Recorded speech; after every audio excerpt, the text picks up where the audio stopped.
Hello there everybody, this is Coach Rob again with Hot Shot Sports. What I'm going to try and show you today is the use of a couple different clubs, and in particular we're going to think about whether or not the backswing for each of these different approaches changes and why, okay? And what I mean by that is if we were to only want to go maybe 15 to 30 yards, we're not going to obviously have this big hulking backswing and approach, right? What we would do is we would change it up, give it a little half-checked chip swing, and try a softer approach. Now, when we get into a little more advanced concepts of this, you start to think about the way that the club is facing through the backswing and then forwards. What we're typically going to do, let's say now that I'm on the tee. It's a par 3 and we've got just over 100 yards to go. I'm fully clubbed up here, I got my hands on the top.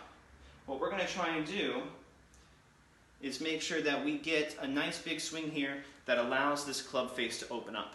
When I say open up, if I were to go back to thinking about that chip shot, you can think straight back so that that face of the club, what I like to look at is these little two lines here, always keeping an eye on the ball, on the target, right? So you can think straight back and then straight down, and extending through straight as well. However, whenever you're going to take a tee shot like this, and I'm just going to use the iron still as pitching wedge, you do want to freeze. If I can come over and show you, allow the face of the club to open up. It's actually more pointing at you right now, right? The reason that is because it almost fights our anatomy. See how I'm leaning over right now? To try and keep a perfectly straight line back and forwards. So you need to marry that a little bit. Depending on how much power you want, you can really open up, or if you only need a finesse shot, you can more so keep yourself on that straight line backwards and forwards, okay? Now we're gonna go ahead and pick up the putter for a moment and talk about the same concept, okay? It's the same thing.